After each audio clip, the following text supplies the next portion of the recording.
ഇഫ്താറിന് സ്നാക്കായിട്ടോ മീലായിട്ടൊക്കെ കഴിക്കാൻ പറ്റിയ chicken stuffed നെയ്പ്പത്തിലാണ് ഇന്ന് ഉണ്ടാക്കാൻ പോകുന്നത്. ചൂടായ വെളിച്ചെണ്ണയിലേക്ക് ഇഞ്ചി വെളുത്തുള്ളി പേസ്റ്റ്, നല്ല ജീരകം, സവാള നല്ലോണം വഴന്നു വന്നാൽ ക്യാരറ്റ്, ക്യാപ്സിക്കം ഒക്കെ ചേർത്ത് വഴറ്റും. പിന്നെ പെർഫെക്റ്റ് സ്മെല്ലും പെർഫെക്റ്റ് കളറും കിട്ടാൻ വേണ്ടിയിട്ട് ഈസ്റ്റേണിന്റെ ചിക്കൻ മസാലയാണ് കേട്ടോ ചേർക്കുന്നത്. പച്ചമണം മാറുന്നത് വരെ വഴറ്റിയതിന് ശേഷം ചിക്കൻ്റെ സ്റ്റോക്ക് വേണമെങ്കിൽ ഒഴിച്ചു കൊടുക്കുക.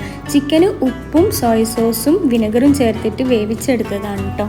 പിന്നെ ചിക്കൻ ഒന്ന് ഷ്രെഡ് ചെയ്തിട്ട് വഴറ്റിയ മസാലയിലേക്ക് ചേർത്ത് കൊടുക്കുക. ഒരു ക്രീമി ടെക്സ്ചർ കിട്ടാൻ വേണ്ടിയിട്ട് എഗ്ലെസ് മയണൈസ് ചേർക്കുന്നുണ്ട്. അടുത്തത് നെയ്പ്പത്തിൽ ഉണ്ടാക്കുന്ന പരിപാടിയാണ്. നെയ്പ്പത്തിൽ ഉണ്ടാക്കാൻ വേണ്ടിയിട്ട് പുഴുങ്ങലരി പൊതിർത്തിയതായിരുന്നു. അതിലേക്ക് ചെറിയുള്ളി, നല്ല ജീരകം, തേങ്ങ ചേർത്തിട്ട് തരിതരിപ്പായിട്ട് അരിച്ചെടുക്കണം. നിങ്ങൾ മിക്സിയിൽ അരക്കുന്നതാണെങ്കിൽ കുറച്ച് പുഴുങ്ങലരി പൊടി ചേർത്ത് മിക്സ് ചെയ്തിട്ട് പൊരിച്ചെടുത്താൽ മതി കേട്ടോ. കറക്റ്റ് ടെക്സ്ചർ കിട്ടും. എന്നിട്ട് ഇതുപോലെ നടുവ് കീറിയിട്ട് മസാലയും അതുപോലെ കോഴിമുട്ട പുഴുങ്ങിയതൊക്കെ ചേർത്ത് കൊടുക്കുന്നുണ്ട്. സംഭവം പെർഫെക്റ്റ് ടേസ്റ്റ് ആയിരുന്നു കേട്ടോ. അപ്പോൾ ഈ വർഷത്തെ നോമ്പ് എല്ലാവരും ഈസ്റ്റേണിന്റെ കൂടെ പെർഫെക്റ്റ് ആക്കും.